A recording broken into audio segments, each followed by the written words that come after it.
Gabby press commentary on ZeroHedge article. Would term limits make the DC swamp even worse? By Brian McGlinchey, January 26, 2026. Introduction to the ZeroHedge article. McGlinchey accurately describes why term limits for Congress would not solve the dysfunction in the U.S. government, but he fails to provide an alternative strategy. Red state citizens are left in the ambiguity of a strategy in the absence of a solution, other than voting harder for Republicans. As McGlinchey points out, the current political system is captured by special interests and runs on corporate cronyism, which benefits both political parties, in what Sundance calls the Uni Party. As the Newsmax documentary, Marxism in America, points out, Democrat Marxism is already well established as a permanent feature for 50% of the U.S. voting population.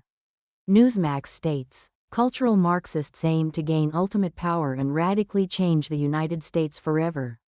Sundance, at the last refuge, describes the current dysfunction in the government as political control by global corporations.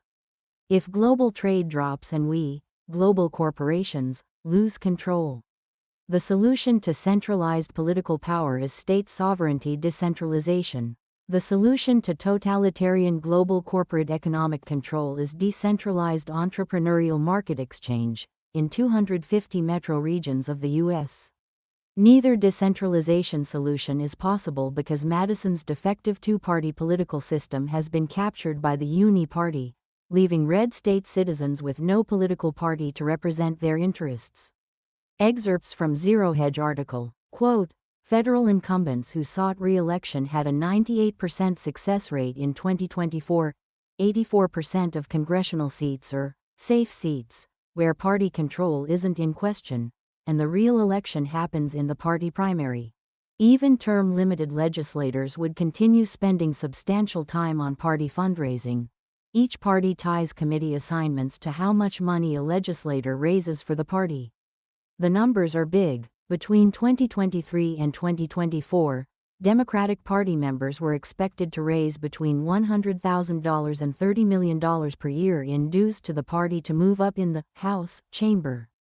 Legislators into glorified telemarketers, calling party donors across the country and asking for donations or inviting them to events that require them. It's illegal to make such calls from their offices, so legislators walk to nearby party call centers to do it. Term limits reform focus on the frequency with which Washington's power is exchanged, when the biggest problem is the power itself. End quote. Gabby press analysis and commentary. The biggest problem in the U.S. political system is the centralization of power, which is untethered from George Mason's principle of the consent of the governed.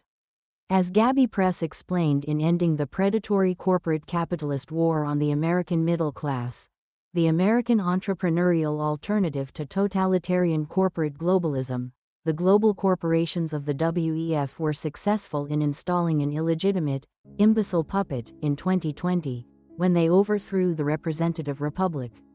The brains behind that Marxist coup was Obama. In the ZeroHedge article, Obama's fingerprints all over investigations of Trump and Clinton, Paul Sperry explains. Quote, recently declassified CIA and FBI documents shows Obama's deep involvement, 2016, in both protecting Clinton and advancing the conspiracy theory that Trump conspired with Russian President Vladimir Putin. After Trump defeated Clinton the following month, Obama doubled down, ordering U.S. intelligence agencies to revisit their prior assessments that found no evidence the Russian government tried to hack the election for Trump.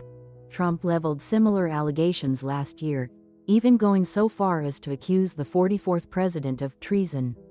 Obama spokesman Patrick Rodenbush dismissed the accusations as bizarre and ridiculous. End quote. Obama was not successful in subverting the election of Trump in 2016, but continued his efforts in 2020. Nothing since 2020 has disrupted Obama's intent to impose communism in the U.S. The election machines are still connected to global corporate computers, and the Marxists are winning urban elections. Trump has not fixed the election system, and no one has been prosecuted for the subversion of the U.S. government in 2020. Term limits or voting harder for Republicans is not a solution. The Gabby Press Red State solution to the Democrats' cultural terrorism. It should be obvious by now that the insurrection in Minneapolis is an ongoing, permanent feature of the Democrat Marxist intent to impose communism in the U.S. We begin with a simple, cold fact for red state citizens: the government has failed the citizens. The ideological differences between citizens in red states and citizens in blue states are irreconcilable. The best, most peaceful solution is civil dissolution, and red states starting over at 1776 with a new constitution for red state citizens.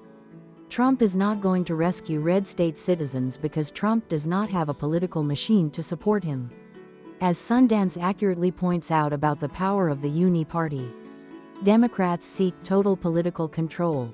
Republicans seek money. The solution lies as both political decentralization and economic decentralization, both of which are becoming more urgent in the coming era of corporate deployment of artificial intelligence. Gabby Press offers the best solution to the constitutional crisis in the book, Beneficial Economics: A Red State Citizen's Guide to Crafting a Better Constitution When the Government Fails the Citizens.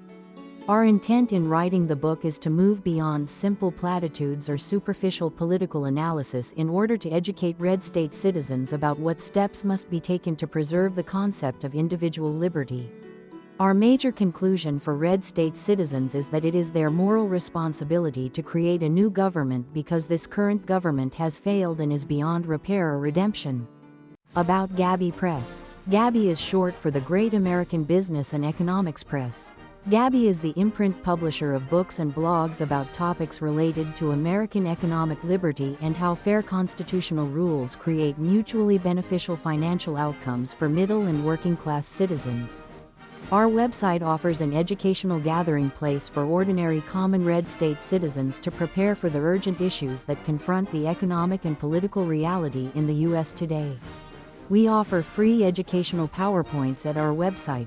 You can buy our books direct from us at our website, www.gabbypress.com. Or, you can buy our books on eBay, at our Gabby Press bookstore.